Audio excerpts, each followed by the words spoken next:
ግበር ታቦተ በዘትድን የምድንበትም መርከብ ስራ። በስመ አብ ወወልድ ወመንፈስ ቅዱስ አሐዱ አምላክ አሜን። በዓለም ላይ የምትኖሩ ኦርቶዶክሳውያን እግዚአብሔር ልጆች ሰላም እግዚአብሔር ይብዛላችሁ። ጥር 6 ቀን ጻድቁ ኖህ አንድም የጻድቁ ኖህ እረፍቱ ነውና እሱም በተመለከተ አጭር ታሪክ ነው የምንናገረው።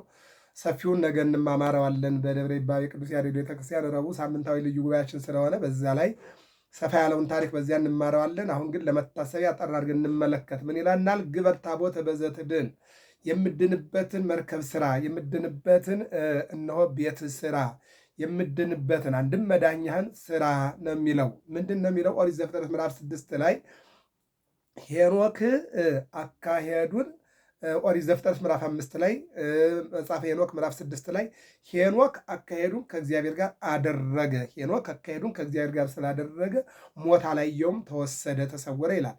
እንደገና ዘፍጥረት ምዕራፍ 6 ላይ ስንመለከት ኖህ አካሄዱን ከእግዚአብሔር ጋር ስላደረገ እግዚአብሔር እንዲህ አለው። ከሰማይ ሆኖ ወደ መሬት ሲመለከት ከሰው ልጆች ኃጢአት የተነሳ መሬት ተበላሽታ ነበረ። እግዚአብሔርም ኖህን እንዲህ አለው፣ እነሆ የሰው ልጆች በድለዋል ይላል። ለምን በደሉ የሚለውን ታሪክ ስንመለከት የእግዚአብሔር ልጆችና የሰው ልጆች ብሎ ያመጣቸዋል። የእግዚአብሔር ልጆች እንደ መላእክት ንጽሕ ጠብቀን ድንግልናችንን ይዘን በገዳም እንኖራለን፣ እግዚአብሔርን እያገለገልን እንኖራለን ብለው ይኖሩ ነበረ ይላል ከሰው ተለይተው።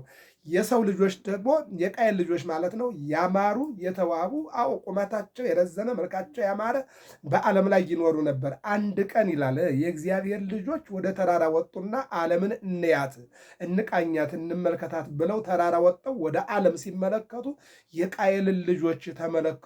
መልከ መልካሞች ያማሩ የተዋቡ አዩና ወረዱ። ኑ ንረድ ወንግበር አሐተ አሐተ ወንንሳ አታተ እንውረድና አንዳንድ የራሳችን ድርሻ እንውሰድ ብለው ወረዱና በዚያው ቀሩ ይላል። በዚህ ምክንያት ኃጢአት ወደዚህም ዓለም መጣ። እግዚአብሔርን አሳዘኑ። ሰው የራሱን ድርሻ ብቻ አይደለ እግዚአብሔርን የሚያሳዝን ስራ መስራት ጀመሩ። በዚህን ጊዜ ነው እንግዲህ እስከ አንገታቸው ድረስ ኃጢአት እየበላቸው ውሃ እየዋጣቸው እግዚአብሔርን ያሳዝኑ ነበር። በነገራችን ላይ አሁንም ይህ አለ። አሁንም ባለንበት ዘመን ማታ እግዚአብሔር አያይም፣ በጨለማ እግዚአብሔር አያይም። ሰው አንዳንዶቹ ራቁታቸውን ይሄዳሉ፣ አንዳንዶቹ ደግሞ ያልወለቀ ያልጠለቀ ይለብሳሉ፣ አንዳንዶቹ ደግሞ በጥፍር ላይ ጥፍር ይቀጥላሉ፣ አንዳንዶቹ ደግሞ በቁመት ላይ ቁመት፣ በሰውነት ላይ ሰውነት፣ በመልክ ላይ መልክ፣ የተቀጣጠለ ነገር የሚደረግበት ዘመን ላይ ነው ያለነው። አሁን ያው የዘመኑ ነው ማለት ይቻላል ማለት ነው። እነዚያም ያደረጉት ይህንን ነው። አሁንም እየሆነ ያለው ይህ ነው። ራቁትነት እንደ ክብር የተወደደበት ዘመን፣ ራቁትነት የቁንጅና ምልክት የሆነበት ዘመን፣ ራቁትን መጓዝ እንደ ቆንጆ ወይም ደግሞ ደም ግባት አድርጎ የተወሰደበት ዘመን ቢኖር ይህ ዘመን ነው። አዎ ይህ ዘመን ነው። ደረት ላይ ብቻ የሆነ ነገር ለጥፎ ራቁትን መጓዝ። ይሄ ሔዋን ምንድን ነው ያለችው? ኦሪት ዘፍጥረት ምዕራፍ 3 ቁጥር 9 ላይ ራቁቴን ስለሆንኩ ፈራሁ ነው ያለችው። ነገር ግን ትውልዱ ራቁትነትን እንደ ጸጋና እንደ ክብር፣ እንደ ደም ግባትና እንደ መልክ፣ እንደ ውበትና እንደ ደም ግባት አድርጎ የወሰደበት ዘመን ቢኖር አሁን ይሄ ዘመን ነው። ወንዱ እነሆ ልብሱ የተቀዳደደ ልብስ እንደ እብድ ለብሶ የሚጓዝ ወንድ፣ ሴቱ ደግሞ ቅድም እንዳልነው በዚህ አይነት መልኩ እየተጓዘ እግዚአብሔር የሚያሳዝን ትውልድ ነው። ይሄ ዘመን ሆነ ብለን የምንወስደው ነው። በዚህ ምክንያት ነው እግዚአብሔር ኖህን ምን አለው? አንተና ቤተሰብህ አካሄዳችሁን ከኔ ጋር አድርጋችኋልና ከሞት ትድናላችሁ፣ ከመከራ ትድናላችሁ። አንድም ማዳን እፈልጋለሁ። ስለዚህ የምድንበትን መርከብ ስራ አለ። ዛሬ የምንድንበትን መስራት ያስፈልጋል። አዎ ከሞት የምንድንበትን ዛሬ የአየር ፀባይ ሲቀያየር፣ እንደገና ደግሞ የፀሐይ ብርሃን ሲቀያየር፣ የቅዝቃዜው አየር ሲቀያየር ጉንፋኑን በሽታውን አልቻልነውም። እንደሚታየው የሁላችንም አእምሮ ተዘበራርቆ ነው ያለው። አየሩ ሲቀያየር እንኳን ራሱ ይህን መቀየር የማይችል ጥበብና እውቀት ነው ያለን እኛ ማለት ነው። ግን የምድንበትን ማለት ምንድነው? መልካም ስራ ነው። ደግነትን አድርግ ነው። ፍቅርና ሰላምን ገንዘብ አድርግ ነው። ከሰው ጋር ኑር፣ ለሰው አካፍል። ለብቻ አትኑር፣ ለሰው ኑር። ማካፈልን ማዘንን ገንዘብ አድርግ ማለት ነው። በዚህን ጊዜ የምድንበትና ምንድነው? መርከብ ስራ ነው። ተነሳና መርከቡን ሰራና በመርከቡ ውስጥ የተፈቀደላቸውን እንስሳትና የሰው ልጆች 8 ነፍስ ይዞ ገባ። የሚገርመው ነገር ያ የመዓት ዝናብ ዘነበ። ከዚያ ውስጥ ግን በመርከቧ ውስጥ ያሉ ዳኑ፣ ከመርከቡ ውጭ ያሉት አለቁ ነው። ይሄ ነው እንግዲህ ኖህን መርከብ ስራ ነው። ታሪኩን እንመልከተው። ምንድን ነው የሚል? የኖህ የእረፍቱ መታሰቢያ ጥር 6 ቀን ነው ይላል። እሱም ከአባታችን አዳም 10ኛ ትውልድ ነው። ስንት ነው? 10ኛ ትውልድ ነው። ከማን? ከአዳም ጀምሮ ሲቆጠር ኖህ 10ኛ ትውልድ ነው ይለናል። እርሱም ከታናሽነቱ ጀምሮ ኃጢአት እንደሚበዛ ክፋትም እንደሚመላ ደጋጎች እንደሚያንሱ ሥጋ የለበሰ ሁሉ በጥፋት ውሃ እንደሚደመሰስ አምላካዊ ምስጢር የሚያይ ሆነ። ስለዚህም ፊቱ የተቋጠረ ሆኖ ፈጽሞ ያለቅስ ነበር ይላል። ዛሬ የሚገርመው ነገር ኢትዮጵያ ላይና በኖህ ዘመን ያለው ይመሳሰላል ያላልኩ ለዚህ ነው። እንግዲህ እዚህ ላይ እንመልከተው። ከታናሽነቱ ጀምሮ ኃጢአት እንደሚበዛ ክፋትም እንደሚመላ ደጋጎች እንደሚያንሱ ኃጢአተኞች እንደሚበዙ ይመለከት ነበር አለ። እስኪ ኢትዮጵያ እናምጣት እዚህ ጋር። ኢትዮጵያ አሁን 130 ሚሊዮን ህዝብ ሆነ ይባላል። ግድ የለም እንበለው። ግን ከ130ው ደጉ ስንቱ ነው ብለን ግን አማካይን የምናውቀው ነገር አለ? የለም። ክፉ በዝቶ ደጉ አንሶ ሀገሯ የጦርነት ቀጠና ሆናለች። ያ ነው። ክፉ በዛ ደጉ አነሰ። ደጉ አንሶ ክፉ ሲበዛ ይውጠዋል ማለት ነው። ያየዋጠ ነው። ኃጢአተኛው ሲበዛ ደጉ መልካሙ ህዝብ እያነሰ ሲሄድ ምን ሆነ? ሀገር ትናወጻለች ማለት ነው። ይህ ዛሬ ያጣነው ማንን ነው? ኖህን ነው። ኖህ ምን አለ? ኃጢአተኛው እንደሚበዛ ደጋጎቹ እንደሚያንሱ ይታየው ነበረ ይልና በደጋጎቹ ምክንያት እግዚአብሔር ይቅር እንዳይል አለ የሰው ልጆች ኃጢአት ምድርን ሸፈናት ይላል። ኦሪት ዘፍጥረት ምዕራፍ 6 ቁጥር 1 ላይ ማለት ምድርን ሸፈናት።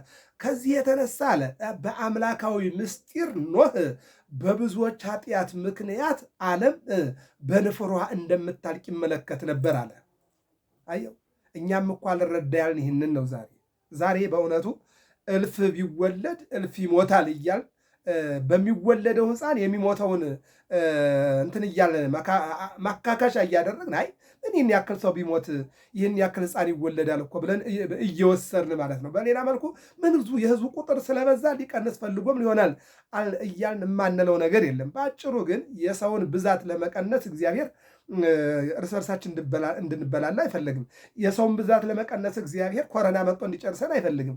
የሰውን ብዛት ለመቀነስ በኤችአይቪ፣ በጉንፋን፣ በሳይነስ፣ በጨጓራ በተለያየ መልኩ እንድናልቅ አይፈልግም። እግዚአብሔር የምንድንበትን ሰርተን እንድንድን ነው እግዚአብሔር የሚፈልገው። ይህን ማወቅ ያስፈልጋል። እና ፊቱ የተቋጠረ ሆኖ ያለቅስ ነበር። ለምን? ሰዎች እግዚአብሔር እንደሚበድሉ እግዚአብሔር ሰዎችን እንደሚቀጣ በአራት ወንጌላውያን ዮሐንስ፣ በ12 ሐዋርያት ውስጥም ዮሐንስ የተባለው የጌታን ግርፋት 6600 ግርፋት፣ 13 ጊዜ መውደቅ፣ በ5 ሚስማር መቸንከር፣ በአንድ ጦር መወጋት፣ የኃጢአተኞች የቆሸሸ ምራቅ በላዩ ላይ መተፋት፣ እንደገና ደግሞ መከራውን ሁሉ እያሰበ 70 ዘመን ሙሉ ፊቱ ተቋጥሮ ነው ነበረ። ቁጽረ ገጽ ይለዋል ዮሐንስን ይላል። ኖህን ይወክላል። ኖህ የሰዎች ሞት ታይቶት መከራ ታይቶት በፈላ ውሃ እንደሚያልቁ እያየ ሰውነቱ ተቋጥሮ እየጸለየ ይኖር ነበረ ይላል። እኛ ፊታችን የሚቋጠረው በማጣታችን ነው እንጂ እንደአሁን ዓለምን እግዚአብሔር ኢትዮጵያ ትጠፋለች፣ ኢትዮጵያ እንዲህ ትሆናለች ብለን አናስበውም። እንስሳ ናት። እንደው እኔ ካለው ሰርዶ አይብቀል የምትል እንስሳ አለች። እኔ ከሞትኩኝ ሰርዶ አይብቀል ትላለች እሷ። እና አሁን እኔ ከሞትኩ ሰርዶ አይብቀል ነው አሁን እኛ ላይ ያለው ህይወት እንጂ አብረን እንኑር አብረን እንሙት የሚል ነገር የለም። 500 ዓመትም ድንግልናውን ጠብቆ 500 ይህን ማሰብ በጣም ይከብዳል። አሁን ይሄ ቅድም እንዳልኩት በሃይማኖት እንጂ በስጋ አይታሰብም። 500 ዓመት ድንግልናውን ጠብቆ በእግዚአብሔር ትእዛዝ ለአባታችን አዳም ስጋ ሲያገለግል ኖረ ይላል። በነገራችን ላይ አዳም 7 ዓመት ሲሆነው እግዚአብሔርን በደለ። መላ ዘመኑ ግን 930 ነው።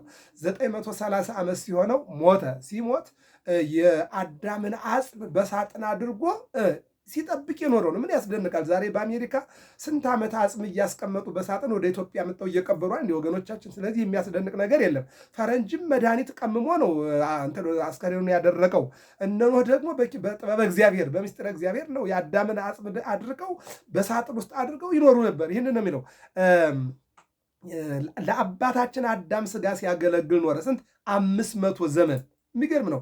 ንጽሕ ጠብቆ ድንግልናውን ጠብቆ በአዳም አጽም ፊት ለፊት ቁሞ በድንግልና የአዳምን አጽም ሲያገለግል ኖረ። አሁን ሰዎች መጽሐፍ ቅዱስ ያነባሉ። መጽሐፍ ቅዱስ እያነበቡ ኦርቶዶክሳውያን የሞተ ይፈታሉ፣ የሞተው እንደገና ደግሞ 40 ያወጣሉ፣ ተስካር ያወጣሉ፣ ሐውልት ወዘተ ምናምን ያሉ።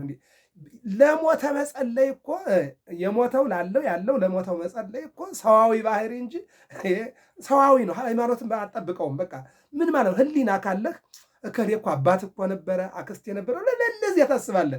ብችል ትጸልያለህ፣ ባትጸልይ ደግሞ ታስባለህ። እንደገና ደግሞ የሞቱ ሰዎች እኮ የነበሩ ሰዎች ካሉ ደግሞ ያመጣቸውም የወሰዳቸውም ክፍል አለ።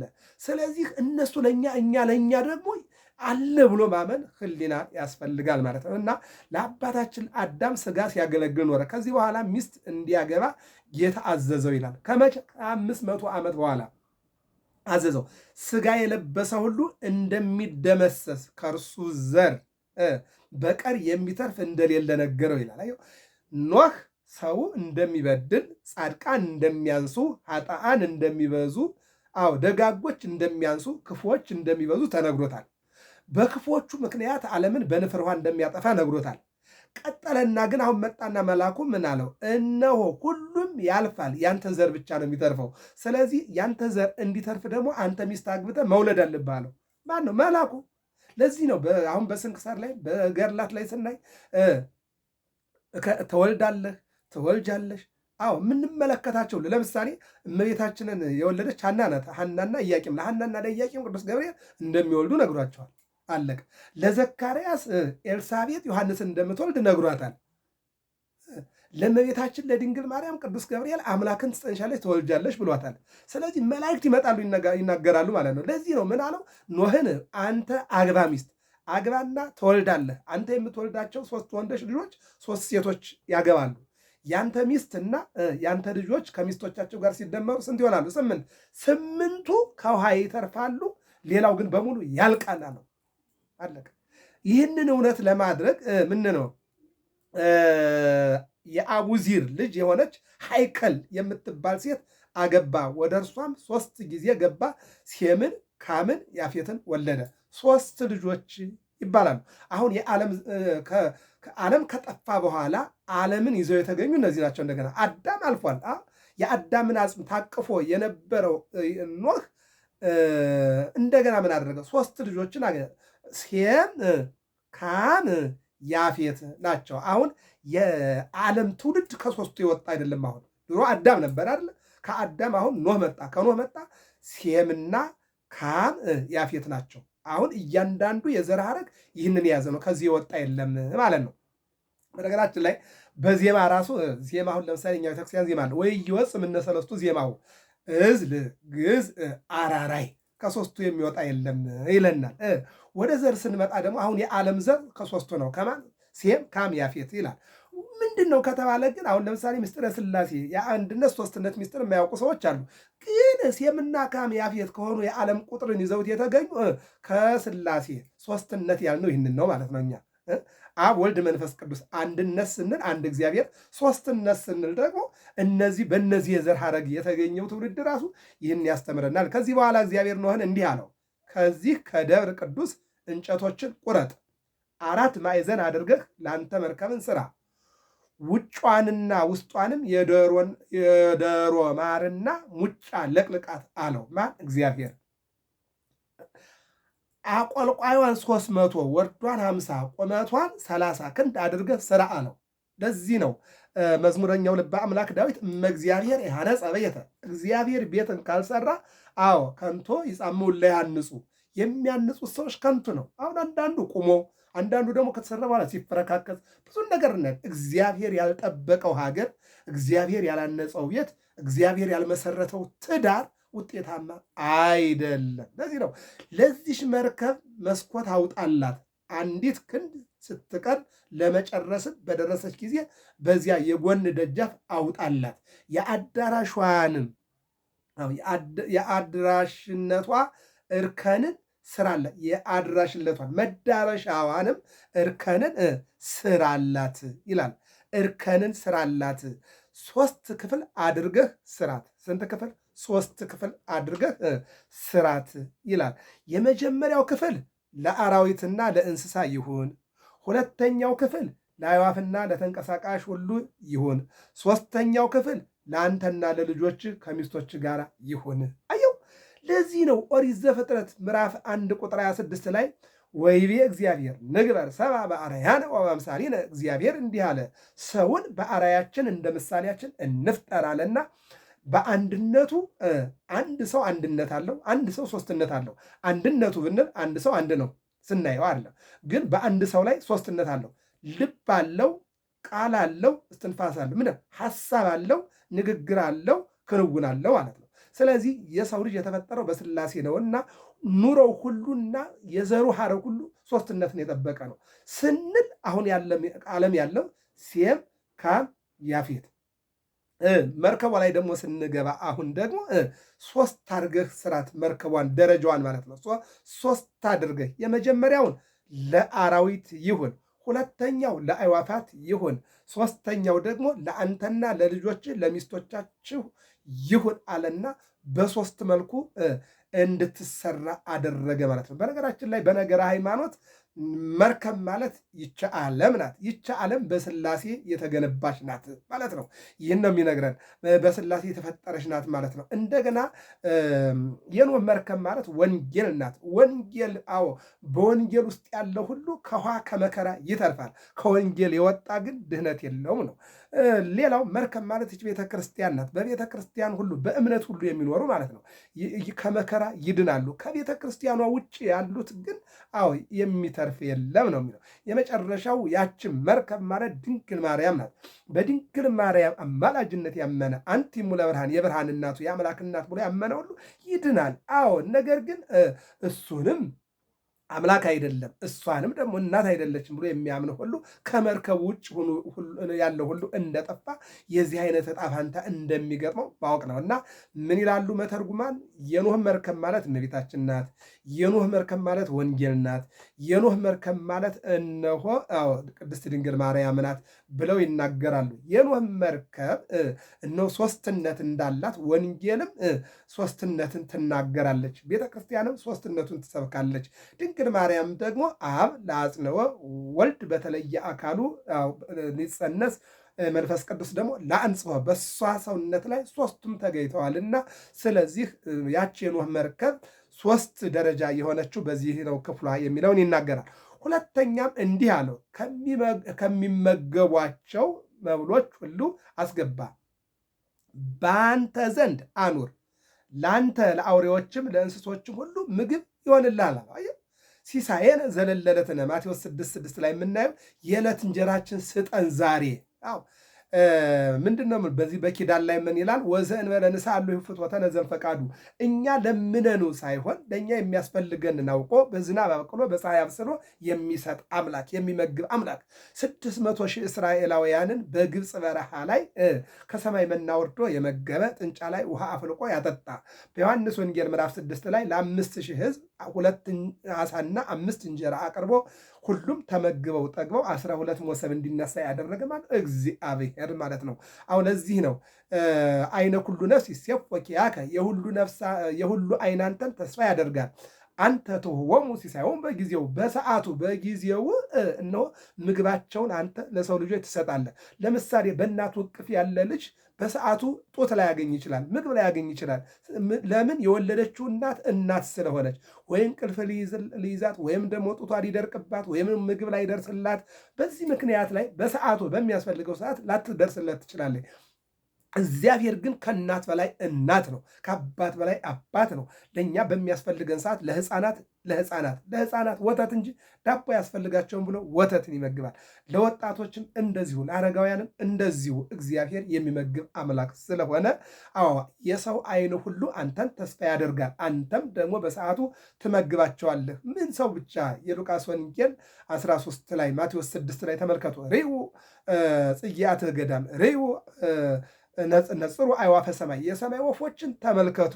መሬት የላቸውም፣ ማሳ የላቸውም፣ እግዚአብሔር ይመግባቸዋል። ርዩ ጽጌአተ ገዳም፣ የምድረ በዳ አበባዎችን ተመልከቷቸው። ዘከመ ይልህቁ፣ እንዴት እንደሚያድጉ ይላል። ስለዚህ እግዚአብሔር በእጽዋት፣ እግዚአብሔር በአዕዋፋት፣ እግዚአብሔር በአራዊት፣ እግዚአብሔር በሰው ልጆች መጋቢነቱ የሚመለክና የሚመሰገን አምላክ ማለት ነው። እናት እኮ አንድ ቀን አጣው ትላለች እኮ። ምጣድ ገና አልሰማልኝም፣ መብራት ስለጠፋ አልደረሰልኝም ትላለች። እነሆ መብራት ጠፍቷልና ምግብ የለም፣ ውሃ ቁሟልና ውሃ የለም፣ ገበያው አልቆምምና እነሆ ልብስ የለም የማይል ሁልጊዜ ልጆቹን ለማልበስ ለመመገብ ለመጠበቅ ኦንላይን የሚኖር ማን ብቻ ነው? እግዚአብሔር ብቻ ነው ማለት ነው። እግዚአብሔር አምላክ የተመሰገነ ይሁን። ይህን ይነግረናል። ሁለተኛም እንዲህ አለው ከሚመገቧቸው መብሎች ሁሉ አስገባ፣ በአንተ ዘንድ አኑራ፣ ለአንተ ለአራዊቶችም ለእንስሶችም ሁሉ ምግብ ይሆንልሃል። ከዚህም በኋላ ኖህ ርዝመቱ 3 ክንድ ጎኑ 1 ክንድ ተኩል የሆነ የእንጨት ደወል 3 ጊዜ የሚደውልበትን ሰራ። በመጀመሪያ ለስራ እንዲሰበሰቡ፣ ሁለተኛ ለመብል ሲሆን፣ ሶስተኛው ለእረፍት ነው። አያችሁት? መጽሐፍ ቅዱስን ስንመረምረው የእግዚአብሔርን ሶስትነት ነው ጥሩ አድርገን ምን ይላል? አሁን መርከቡ አንድ ነው። በመርከቡ ውስጥ ግን የሚሰራው ያሉ 3 አይነት የዘር ሐረጎች ናቸው። ሴም፣ ካም፣ ያፌት ናቸው አይደለ? መርከቡ ቦታ ላይ ያሉ ማደሪያዎች የሰው፣ የእንስሳት፣ የአራዊት 3 ቦታዎች ናቸው። እንደገና ደግሞ ምን አለ?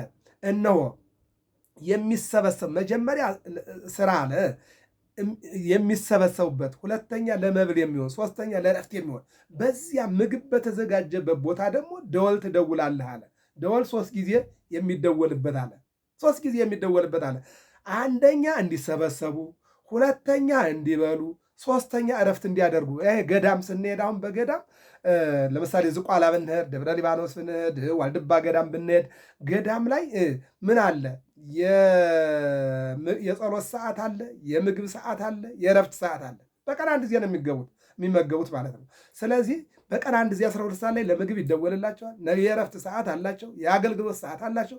ያ በመርከብ ውስጥ የሄደው ዛሬ መርከብ የተባለችው ይቻ ዓለም ናት። በዚህ ዓለም በተለይ ደግሞ ኢትዮጵያ ናት። በኢትዮጵያ አሁን ይሄ ስነ ስርዓት እየተካሄደ ይገኛል ለማለት ተፈልጎ ነው። ከጥፋት ውሃ ስለመዳን መርከብን ሲሰራ የቃየል ልጆች ኖህን አይተው ዘበቱበት ይላል። እንዲህም አሉ ኖህ ከሞት የሚያመልጥበትን መርከብ ሲሰራ የሚዘብቱበት የቃየል ልጆች ነበሩ ይላል። ይሄ አሁንም አለ። እኛ ቤተ ክርስቲያን ስንሰራ የሚዘብቱ አሉ። ሰው የፈለገውን ያምልክ፣ ምድራዊ አይደለም ሰማያዊም ቤት ይስራ። ሰው አይምሮ ያመነበትን የሚሰራ አይምሮ ለቦ የተሰጠው ፍጹም ፍጥረት ነው። ድንቅ ፍጥረት ነው። ክቡር ፍጥረት ነው። ግን አንዱ የሚሰራውን አንዱ ይነቅፋል። አንዱ ያከበረውን አንዱ ያዋርዳል። አንዱ ደስ የሚለውን አንዱ ይከፋበታል። ይህ ሰዋዊ ባህሪ ጸባይ ነው። ከዚህ ሁላችንንም እግዚአብሔር ይሰውረን። ከጥፋት ውሃ ስለመዳን መርከብን ሲሰራ የቃየል ልጆች ኖህን አይተው ዘበቱበት ይላል። ዛሬም ብዙ ቃኤላውያን አሉ። ድንጋይ ይደረድራሉ፣ እንጨት ይረበርባሉ፣ ቆርቆሮ ይመታሉ። ይህ ሁሉ ግንብ ምንድን ነው እያሉ ከግንብ ጋር የራሳቸውን ሰውነት ግንብ ተሸክመው ሌላ ግንብ እያሉ የሚዘብቱ ብዙ ሰዎች ናቸው ማለት ነው።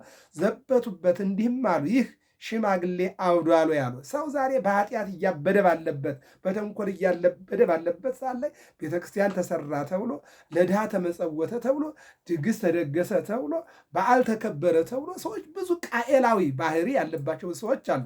ምን እያሉ ይህ ሽማግሌ አብዷል፣ ውሃዎች ወደ ተራራዎች ራስ ይወጣሉ እንዴት ይለናል? ለምን አይወጡም? ይወጣሉ እንጂ ይንሳፈፋሉ እንጂ የሰው ልጅ ይወርዳል እንጂ።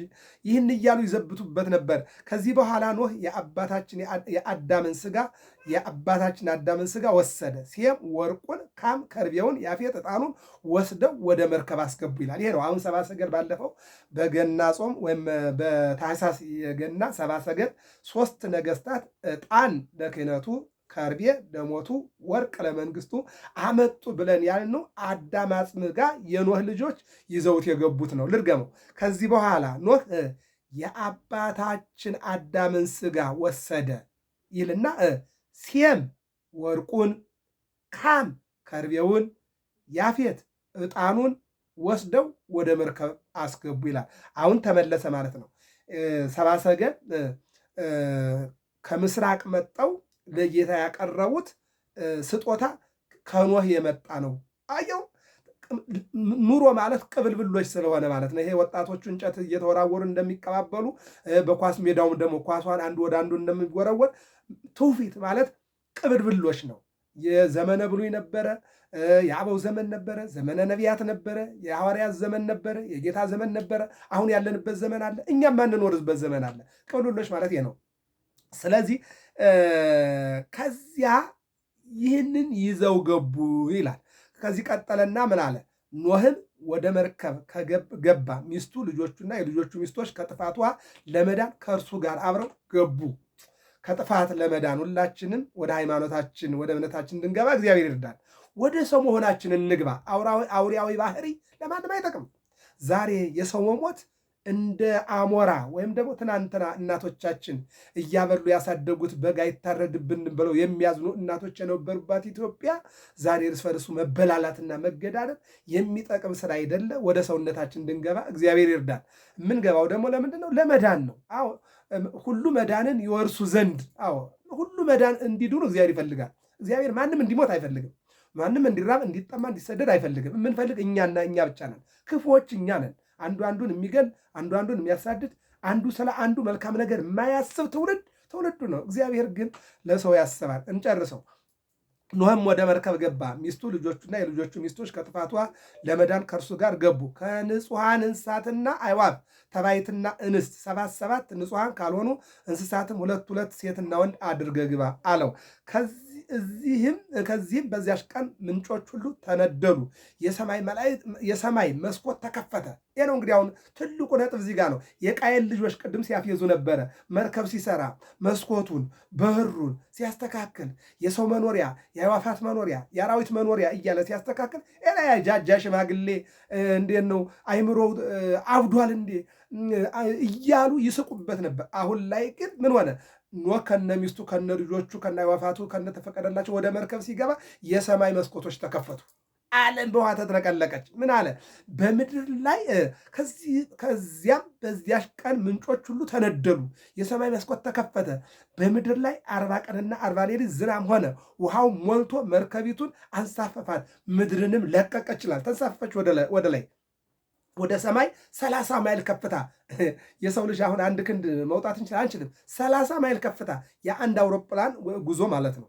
24,000 ወይም 25,000 የኢትዮጵያ ጉዞ ነው። 34,000 የውጭ ዓለም ጉዞ ነው። በአጭሩ የ24,000 ጉዞ ወደ ሰማይ ወጣች የኖህ መርከብ ማለት ነው። ከፍ አለች ወደ ላይ። ለምን? ውሃው እየወጣ ሄደ ወደ ላይ። ይህን ይናገራል። ውሃውም በምድር ላይ እጅግ በዛ፣ ከሰማይ በታች ያሉትን ረጃጅም ተራሮችን ሸፈነ። ውሃውም በላያቸው 15 ክንድ ያህል ከፍ ከፍ አለ። ከተራሮች በላይ አሁን በጣም ትልልቅ ተራሮች አሉ። ኪሊማንጀሮ የሚባሉ እነዚህ ራስ ዳሸን የሚባሉ ተራሮች አሉ። ይህን ሁሉ ተራራ ወጣውና ማለት አሁን ዝቋላ እንጦጦ ይሄ አይደለም፣ አይታሰብም። ይሄ ሌላ ትልልቁ ተራሮችን በላያቸው ላይ ወጣና ከነሱ በላይ ውሃውም 15 ክንድ ያህል ወደ ላይ ማለት ነው ገብ አድርጉ ከፍ አለ። ስጋ የለበሰ ሁሉ ከአዕዋፍ ከእንስሳ ከምድር አራዊት ሁሉ በምድር የሚኖር ሰው ሁሉ ሞተ፣ ጠፋ፣ አለቀ። ከዚህ ሰውረን መድኃኔዓለም። ውሃውም በምድር ላይ 150 ቀን አየለ። እግዚአብሔርም ኖህን አሰበው፣ ከእርሱ ጋር በመርከብ ውስጥ ያሉትን እንስሶች ሁሉ፣ ነፋስንም በምድር ላይ አመጣ፣ ውሃውም ጎደለ ይላል። ክብርና ምስጋና ለእግዚአብሔር ነው። በሀገራችን ላይ ያለውን መተላለቅ ያውድልልን፣ ያጥፋልን። አለመተሳሰብ፣ መገዳደል፣ መነቃቀፍ፣ ስደት፣ መከራ ይህ ሁሉ ሞልቷልና ተርፏልና እግዚአብሔር ይህንን ያስወግድልን። አዎ እግዚአብሔር ኖህን አሰበ ነው የሚለው። ኢትዮጵያን ያስብልን እግዚአብሔር፣ ሕዝባችን ያስብልን። ከረሃብ ከስደት ከቸነፈር እግዚአብሔር ያስብ። ብርሃነ ጥምቀቱ የሰላም የጤና ያድርግልን። ውሃውም በምድር ላይ 150 ቀን አየለ። እግዚአብሔርም ኖህን አሰበው ነው። ይህ ነው ትልቁ ነጥብ። እግዚአብሔር ሁላችንን የሚያስበን ከእርሱ ጋር በመርከብ ውስጥ ያሉትን እንስሶች ሁሉ፣ ነፋስንም በምድር ላይ አመጣ፣ ውሃውም ጎደለ፣ የቀላይ ምንጮች ተደፈኑ፣ የሰማይ መስኮቶች ተዘጋ፣ ከሰማይ የሚወርደውም ዝናብ ቆመ፣ ውሃውም እያለቀ ከምድር ይሸሽ ጀመር። ከ150 ቀንም በኋላ ውሃው ጎደለ ይላል። ክብርና ምስጋና ለስሙ። ያየው ዓለም እንደገና መጣች ይላል። መርከቢቱም በ7ኛው ወር በ12ኛው ቀን በ17ኛው ሰርቀ ሌሊት በ4ኛው ተራራ ላይ በአራተኛውም ጊዜ በአራራት ተራራ ላይ አረፈች። ቅዱስ ያሬድ አራራተ ነበረት ታቦት ዘበትእዛዝከ እግዚአብሔር ለሰንበት፣ የሰንበት ጌታ እግዚአብሔር ሆይ፣ አዎ እነሆ 150 ቀን አዎ ወደ ሰማይ ተንሳፋ የነበረችው መርከብ በአንተ ምሕረትና በአንተ ይቅርታ መልሳ ወደ መሬት ወርዳ አራራት ተራራ ላይ አረፈች ይላል። የሀገራችን ሰላምና ፍቅር እግዚአብሔር ያሳርፍልን። እየባከነ ያለውን ይህንን ነው የሚነግረን። መርከቢቱን በ7ኛው ወር በ12ኛው ቀን በ17ኛውም ሰርቀ ሌሊት በአራራት ተራራ ላይ አረፈች። ውሃው እስከ 10ኛው ወር ድረስ እየጎደለ ይሄድ ነበር። 11 ወርም በሆነ ጊዜ ከወሩ በመጀመሪያው ቀን የተራሮች ራስም ታየ። ተሸፍኖ የነበረው የተራሮች ራስ ታየ። በእግዚአብሔር ቸርነት ከ40 ቀንም በኋላ ኖህ የሰራውን የመርከቧን መስኮት ከፍቶ ውሃው ከምድር ላይ ጎሎ እንደሆነ ያይ ዘንድ ቁራን ላከው። ሄደ፣ ግን ውሃው ከምድር እስከ አለቀ ድረስ አልተመለሰም ይላል። ሀበሃለው ገደላ ህየ ይትካቡ አንስርት። አሞራ በነገራችን ላይ ነጭ ነበር። ይሄ ቁራ የሚባለው ነጭ ነበረ። ኖህ የመርከቡን መስኮት ከፈተና ሂድ እስቲ እግዚአብሔር ዓለምን ታርቆ እንደሆነ ውሃው ጎሎ እንደሆነ አይተና አለው። ሄደና ሲሄድ አሞራ ምን አገኘ? የሞተውን ሰው ስጋ፣ የእንስሳውን ስጋ ሲያገኝ በዚያ እየበላ ቀረ። አንዳንድ መልክተኛ የቁራ መላክተኛ የሚባለው ለዚህ ነው። ምክንያቱም ታልኮ ሄዶ በሄደበት እየበላ የሚቀር እየተጫወተ የሚቀር ከሆነ የቁራ መላክተኛ ይባላል። ምን ማለት ነው? ደርሶ የማይመለስ የተላከውን የማያደርስ ማለት ነው። ይሄ በኋላ ግን ቢጠብቀው ቀረ። ለምልክት ግንባር ላይ ነጭ ይኑርና ጥቁር ሁን አለው። ከዚያ ጀምሮ አሞራ ጥቁር ሆነ፣ ለምልክት ነጭ አለ። በኋላ ወፈነዋ ለርግብ ይላል፣ ርግብ ላካት ይላል። ሄደችና ዞረች። አዎ አልተመረመረም አለም፣ ውሃው አልጎደለም ብላ ተመለሰች። 7 ቀን እንደገና ሱባኤ ገባ። በሰባተኛው ቀን እንደገና መስኮት ከፈተና ርግብን ላካት። ቄጠማና ወይራ ያዘችና መጣ ለኖህ። አዎ እግዚአብሔር ዓለምን ታርቋል፣ ውሃው ጎሏል፣ መሬቱ ታይቷል፣ ሳሩ፣ ቅጠሉ፣ ቄጠማው፣ ወይራው እየታየ ነው አለችው። ከዚህ በኋላ መስኮቱን ከፈተና በሩን ከፍቶ እንደገና ሁለተኛውን ዓለም ኑሮ ጀመረ ይልናል። ክብርና ምስጋና ለአምላካችን ለእግዚአብሔር ይሁን። ከእርሱ ቀጥሎ ውሃው ከምድር ላይ ጎሎ እንደሆነ ታይ ዘንድ ርግብን ላካት። እግሯንም የምታሳርፍበት ቦታ አላገኘችም። ወደ እርሱ ወደ መርከብ ተመለሰች። ውሃው በምድር ሁሉ ላይ ነበርና እጁን ዘርግቶ ወደ እርሱ ወደ መርከብ አስገባት። 7 ቀንም ይህን ነው እንግዲህ 7 ቀንም ቆይቶ ዳግመኛ ምድርን ታይ ዘንድ ርግብን ላካት። ርግብም በማታ ጊዜ ወደ እርሱ ተመለሰች። በአፏም የዘይት ቅጠል ይዛ ነበረ። ወይራ ቅጠል ማለት ነው። የዘይት ቅጠል ይዛ ነበረ፣ ቄጠማ ይዛ ነበር። ኖህም ውሃው ከምድር ላይ እንደጎደለ አወቀ። 7 ቀንም ቆይቶ ዳግመኛ ርግብን ላካት። ደግማ ወደ እርሱ አልተመለሰችም። ለምን? ሰላም ሆነ፣ ሰላም ተገኘ። የኖህ ዕድሜ 601 ዓመት በሆነ ጊዜ በመጀመሪያ ወር መባቻ ውሃው ከምድር ላይ ተቋረጠ። ኖህም የሰራውን የመርከብ ድፍነት ገለጠ። በሩን ከፈተ፣ መስኮቱን ከፈተ ማለት ነው። ገለጠ። ጨረቃ ሰርቅ ባደረገችበት በ12ኛው ቀን በሁለተኛው ወር ምድር ደረቀች ይላል። በሀገራችን ላይ ያለውን የጥላቻ ባህር ያድርቅልን መድኃኔዓለም። ምድር ደረቀች ይላል። እግዚአብሔርም ኖኅን አንተ ሚስትህም ልጆችም የልጆችም ሚስቶች ካንተ ጋር ያለም ሁሉ ከመርከብ ውጡ አለው። ኖህም ወጣ፣ ሚስቱም ልጆቹም የልጆቹ ሚስቶች ከእርሱ ጋር እንስሶቹም ሁሉ ወጡ። ኖህም ለእግዚአብሔር መሰዊያውን ሰራ። ከእንስሳት ከአዕዋፍ ንጹሐን ከሆነ ሁሉ መሰዊያ ላይ መስዋዕትን ማቅረብ ጀመረ። በመሰዊያው ከውሃ ያወጣኸኝ፣ ከሞት የታደግከኝ፣ ያሳለፍከኝ አምላክ ተመስገን እያለ በመርከብ ከዳኑት እንስሶች ከአዕዋፋትም ከሁሉም መስዋዕት ማቅረብ ጀመረ ይላል። እግዚአብሔር መልካም መዓዛን አሸተተ። እግዚአብሔርም እንዲህ አለ፣ ስለ ሰው ክፋት ምድርን ሁለተኛ እንዳላጠፋ እናገራለሁ አለ። ምንድነው? ከመዳግም ለምድር እያማስና ባይ፣ ከዚህ በኋላ ዓለምን በንፍር ውሃ ላላጠፋ ቃል ገባሁኛል። አሁን በዚህ ዓለም ያለው ሕዝብ ከኖህ ዘመን የበለጠ ኃጢአት የሰራ ነው በእርግጠኝነት ከዚያ የበለጠ ኃጢአት የሰራ እንጂ ከዚያ በታች ኃጢአት የሚሰራ ትውልድ የለም። እንደ ኢትዮጵያም ብናየው እንደ ዓለምም ብናየው ዓለም የጦርነት ቀጠና ሆና የረግዙ እናቶች ተረጋግተው የማይወልዱባት ዓለም፣ ሕፃናት ተረጋግተው የማያድጉባት ዓለም፣ ወጣቶች ተረጋግተው የማይኖሩባት ዓለም፣ ሽማግሌዎች ተረጋግተው የማይጦሩበት ዓለም፣ ሃይማኖት ተረጋግቶ የማይመለክበት ዓለም መቼ ነው ከተባለ ዛሬ ነው። ከኖህ ዘመን የባሰ እንጂ ያነሰ አይደለም። ነገር ግን በንፍር ውሃ ለምን አላጠፋውም? በየቀኑ በጦርና በረሃብ በቸነፈር በስደት ለምን ሞታለን ከተባለ ቃል ኪዳን ስለገባ ከዚህ በኋላ ዓለምን በንፍር ውሃ አላጠፋም ብሎ ቃል ስለገባ ኦሪት ዘፍጥረት ምዕራፍ 8 ኦሪት ዘፍጥረት ምዕራፍ 9 ላይ ያለውን ማንበብ ይቻላል። ኖህም ለእግዚአብሔር መሰዊያ ሰራ፣ ከእንስሳት ከአዕዋፍ ንጹሕ ከሆነ ሁሉ በመሰዊያው ላይ መስዋዕትን አቀረበ። እግዚአብሔርም መልካም መዓዛን አሸተተ። እግዚአብሔርም እንዲህ አለ፣ ስለ ሰው ክፋት ምድርን ሁለተኛ እንዳላጠፋ ተናገርኩ። በሰዎች ልቡና ክፋት ከሕፃንነታቸው ጀምሮ ሁልጊዜ ጸንቶ ኖረዋልና ከዚህ በፊት እንዳደረኩት ሥጋ የለበሰውን በሕይወት ያለውን ሁሉ ዳግመኛ አላጠፋም አለና ለኖህ ቃል ገባለት ይላል። እግዚአብሔር ስለ ቃሉ ታማኝ ስለሆነ ነው። እኛ ለቃላችን ታማኝ አይደለንም። ምድር ጸንታ በምትኖርበት ዘመን ሁሉ አለ 4 ነገሮችን አመጣ። ምን አለ? ዘርና መከር፣ ቅዝቃዜና ሙቀት፣ በጋና ክረምት መዓልትና ሌሊት አይቋረጥም ማለት። አሁን ይሄ ያልተቋረጠው የእግዚአብሔር ቃል ኪዳን ስለሆነ ነው እንጂ በእኛ ኃጢአት ምክንያት አሁን ይሄ አይቋረጥም ነበር።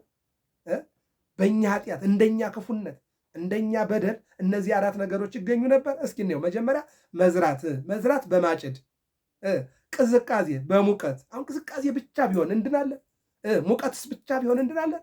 አዎ መዝራትስ ብቻ ቢሆን ምን ያደርጋል? ማጨድ ከሌለ። ለዚህ ነው ዘር ወደ ማጨድ፣ ቅዝቃዜ በሙቀት፣ በጋና ክረምት መዓልትና ሌሊት ብቻ ቢሆን እንዴት ትኖራለህ? ቀንስ ብቻ ቢሆን እንዴት ትኖራለህ? አዩ እነዚህ 4ቱ የማን ናቸው? የእግዚአብሔር ስጦታዎች ናቸው። ልድገማቸው። ዘርና መከር፣ ቅዝቃዜና ሙቀት፣ በጋና ክረምት መዓልትና ሌሊት አይቋረጥም አለና እስከ ዘላለም እንደማይቋረጥ ነገረ። የሰውማ ቢሆን ውሃ እየተቆራረጠ መብራት እየተቆራረጠ ምን ያልተቋረጠ ነገር አለ? ምን ያልተቋረጠ በእግዚአብሔር የሆነ ሁሉ ነው ማለት ነው። ስለዚህና በእናንተና በእኔ መካከል በምድር መካከል ለመሐላዬ ምልክት አድርጌ ቀስተ ደመና ውስጥ አኖራለሁ። ከጥፋትም በኋላ ኖህ ምድርን ይቆፍራት ያርሳትም ጀመር። የወይን ተክልን ተከለ፣ ወይንም ጠጣና እግዚአብሔርን አሳዘነ ይልና ሌላ ታሪክ ይቀጥላል። በአጭሩ ግን ኖህ በእንዲህ አይነት መልኩ ከኖረ በኋላ በዛሬው ቀን ጥር 6 ቀን ያፌትና ሴም ልብስ ወስደው ሁለቱም በትከሻቸው ላይ አደረጉ። የኋሊት ሄደው አባታቸው ያው እንግዲህ በወይን እግዚአብሔርን አሳዝኖ ነበረ፣ ራቁቱን ሆኖ ነበረ። ካም የተባለው አባታችሁ ወድቆላችኋል ብሎ አባቱን ሲያሳዝን፣ እነዚኞቹ ሴምና ያፌት ግን ልብስ ይዘውደው የአባታቸውን እርቃን ሸፍነው በረከትን አግኝተዋል። ሸፈኑ፣ ፊታቸውን ወደኋላ አዙረው የአባታቸውንም እርቃኑን አላዩም። ኖህም ከወይኑ መጠጥ በነቃ ጊዜ ታናሹ ልጁ ያደረገበትን ሁሉ አወቀ። ኖህም እንዲህ አለ፣ ከነአን የተረገመ ይሁን፣ ለወንድሞቹ ተገዥ አገልጋይ ይሁን። የሴም ፈጣሪ እግዚአብሔርም ይመስገን። እግዚአብሔርም የያፌትን አገር ያስፋ፣ በሴም ቤትም ይደር፣ ከነአንም አገልጋይ ይሁን አለና ረገመው ይላል። ከዚህ ሰውረን። ለዚህ ነው ብዙ ጊዜ እስራኤል የአባታቸውን ምርቃን ለማግኘት ይጥሩ ነበረ። የአባት ሶሎሞንም ተናግሯል። አባትህን እንዳትንቅ እናትህንም እንዳታቃልላት። የእናት ምክር ትራስ ይሆናል፣ እንዳትዘቀዘቅ፣ አነጋጋሪ ይሆናል፣ ብቻ እንዳትሆን። አባትህንም አትናቀው እናትህንም አትናቃት። እነሆ አባትን ማክበር እናትን መጦር ጸጋ ነውና አባታችሁንና እናታችሁን አክብሩ። በእንትን ላይም በጽላቱ ላይም ካለው 10 ሕግ አንዱ እናት አባትህን አክብር ነው። አዋርድ የሚል የለም። እናት አባትን እያዋረዱ ሃይማኖት አለኝ እንዲህ አለኝ ብንል ምን ቁም ነገር አለው? ቁም ነገር የለው። ይህን ነው። ኖህም ከጥፋት ውሃ በኋላ 350 ዓመት ኖረ። የኖህ መላ ዕድሜው 950 ሆነ። በሰላም ጥር 6 ቀን አረፈ። የማቱሳላ 969 ቀጥሎ የኖህ ዘመን 950 ዓመት፣ የአዳም 930፣ የአብርሃም 175። ያስቃል። የኛ 70 ዓመት የኛ 70 ዓመት። የሰው ልጅ እድሜው 70 ነው፣ ከበዛ 80 ነው። አያችሁት? ይሄ ነው እንግዲህ። ለእግዚአብሔር ምስጋና ይሁን። ገብረ መስቀል ሚዲያ ነው። ሰብስክራይብ አድርጉን። እንግዲህ እንማማር። ነገ ደግሞ በዚሁ ቀን ይቀጥላል። የኢየሱስ ክርስቶስ ግዝረት በዓለ ግዝረት ይባላል። ጥር 6 ቀን እሱንም እንቀጥላለን፣ እንማማራለን። የጊዜ ባለቤት እግዚአብሔር ሁላችንን የሚባርከን። ሰብስክራይብ፣ ላይክ፣ ሼር፣ ፎሎ አድርጉ። መማማር ጥሩ ነው። እንነጋገር። ሰው ክፉውን አስወግዶ መልካሙ አሁን የምንነጋገር የእግዚአብሔር ቃል ነው። እግዚአብሔር ደግሞ መልካም ነው። በቃ አንተ ድሃ ነህ አይል፣ ሀብታም ነህ ብሎ አይፈራም። ድሃ ነህ ብሎ ደግሞ አይንቅም። ባለስልጣን ነህ ብሎ አይፈራም እግዚአብሔር። እንደገና ደግሞ አንተ ድሃ ታች ወረድ ብሎ አይንቅም እግዚአብሔር። ሀብታሙ ጋር ድሃውም ጋር የሞተውም ጋር ያለውም ጋር የተሰደደውም ጋር በቤቱንም ሁሉም ጋር ያለ እግዚአብሔር ነው። ሀብታሙም እግዚአብሔርን አይቶ ይኖራል፣ የሌለውም ደግሞ እግዚአብሔርን ተስፋ አድርጎ ይኖራልና እግዚአብሔርን ተስፋ አድርገን እንድንጓዝ የአምላካችን እግዚአብሔር መልካም ፈቃድ ይሆንልን። ሰላም እግዚአብሔር ከሁላችን ጋር ይሁን። መልካም ውሎ